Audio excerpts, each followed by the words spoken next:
আজের রান্নায় আছে জলকচুর শাক। হ্যাঁ, ছোলার ডাল দিয়ে বানানো হয়েছে জলকচু, মিষ্টি মিষ্টি একটা, খুবই স্বাদ লাগে খেতে।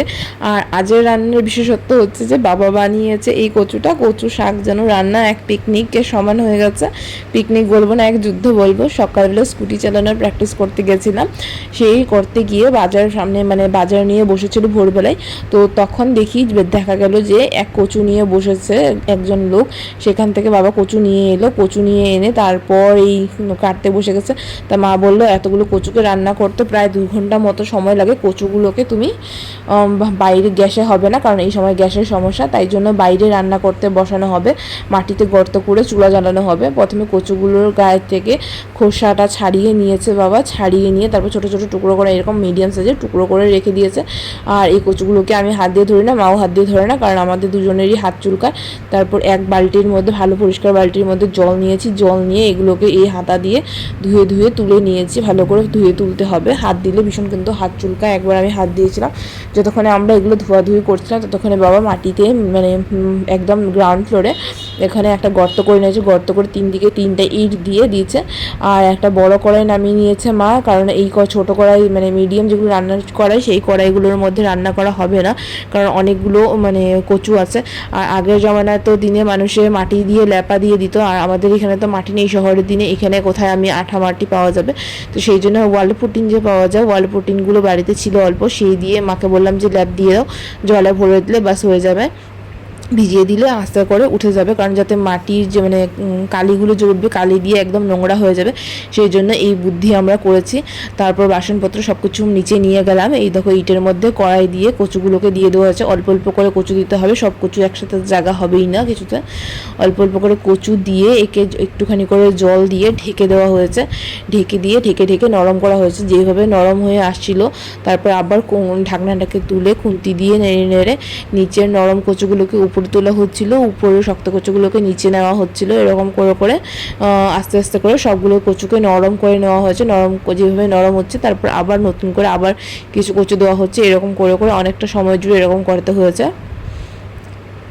মশলাপাতি সব কিছু উপর থেকে নিচে টেনে টেনে আনতে হয়েছে, আবার নিচে থেকে উপর নিতে করতে হয়েছে। তাই এরকমই ঝামেলা হয়েছে। এইভাবে আমাদের গর্ত করে। আর আমার মাকে দেখেছো তো, যে যখনই আমি কখনো কোনো ভিডিওতে মাকে তুলবো, বাস মা আমল করে মুখ বানাবে। তারপর দেখো কিছু সময়ের মধ্যে কচুগুলো সেদ্ধ হয়ে গেছে, যেহেতু আগুন বেশি ছিল তাই তাড়াতাড়ি সেদ্ধ হয়ে গেছে। তারপর এই ছাঁকনি মানে এই হাতাটাকে দিয়ে মানে ছাঁকনিটাকে দিয়ে কচুগুলোকে জল ছাড়িয়ে কিছুটা তুলে নেওয়া হয়েছে, যা এক্সট্রা জল ছিল ফেলে দেওয়া হয়েছে। তারপর তেলের মধ্যে একটুখানি ফোড়ন দিয়ে তারপর মশলাগুলোকে দেওয়া হবে। আবার আগুনটা নিভে গেছিলো, তাই বাবা আবার লাকড়িগুলোকে ভেঙে চুড়ে দিয়ে দিল। এখানে আছে জিরা, ধনের গুঁড়ো আর হলুদ। নুন দিতে মা ভুলে গেছে, পরের দিকে নুন দিয়ে দেবে। তেলের মধ্যে মশলাগুলোকে দিয়ে একটু জল দিয়ে নাড়াচাড়া করে নিল। তারপরে এর মধ্যে কাঁচা লঙ্কা দিল ঝালের জন্য। আর আগের দিন রাতে ছোলা ভেজানো ছিল, মানে ছোলার ডাল, সেই ছোলার ডালগুলো দিয়ে দেওয়া হলো। তারপর মা মাঝে নুন দিয়ে দিয়েছে, নুন দিতে ভুলে গেছিলো প্রথমে, তাই নুন দিয়ে দিয়েছে। তারপর একটু নাড়াচাড়া করে মশলাগুলো একটু হালকা কষিয়ে নিয়ে তারপর এই মানে কচুগুলো দিয়ে দিয়েছে। কচুগুলোর থেকে আর বেশি জল ছাড়ানো দরকার, জল সমিতি দিয়ে দিচ্ছে, কারণ ছোলার ডালগুলো সেদ্ধ হতে হবে। ছোলার ডালগুলো এইভাবে করে সেদ্ধ হয়ে যাবে। তারপর আগুন দিয়ে ঢেকে রাখা যাবে না। তারপর নাড়াচাড়া করে করে কচুগুলোকে একদম শুকিয়ে নিতে হবে, একদম ভালো করে শুকিয়ে নিতে হবে, নয় কিন্তু স্বাদ পাওয়া যাবে না। তো ক্রমাগত বাবা নাড়াচাড়া করছিল একটু 5-7 মিনিট পর পর। আর ঢাকনাটা খোলাই ছিল। এরকমভাবে রান্না করতে করতে যথেষ্ট সময় চলে গেছে। তারপর এর মধ্যে যখন নামানোর আগে যখন শুকিয়ে যাবে সব, কিছুটা আদা আর একটু চিনি, মানে 1 চামচ মতন চিনি দিতে হবে। এ দিয়ে অনেকটা প্রচুর স্বাদ আসে। এই দিয়ে দিল, একদম শুকিয়ে এসেছে। তারপরও কিছু সময় জুড়ে নাড়াচাড়া করে নিল। তারপর মাকে টেস্ট করতে দেওয়া হবে যে কী হয়েছে। মাকে ডেকে আনলাম উপর থেকে গিয়ে, আমাদের উপর নিচ করতে করতে এই দিন গেল। মা টেস্ট করে দেখলো, যে বলল যে এখনও হয়নি, এখনও কেমন লাগছে খেতে, যে এটা আরও শুকাবে। দেখো মা মুখ ছিটকাচ্ছে, এটা এখনও আরও শুকাবে, এখনও শুকানো বাকি আছে। এর মধ্যে কচুর মধ্যে জল আছে, তো আরও কিছু সময় জুড়ে শুকিয়ে নেওয়া হয়েছে। তারপর ব্যাস আমাদের হয়ে গেছে।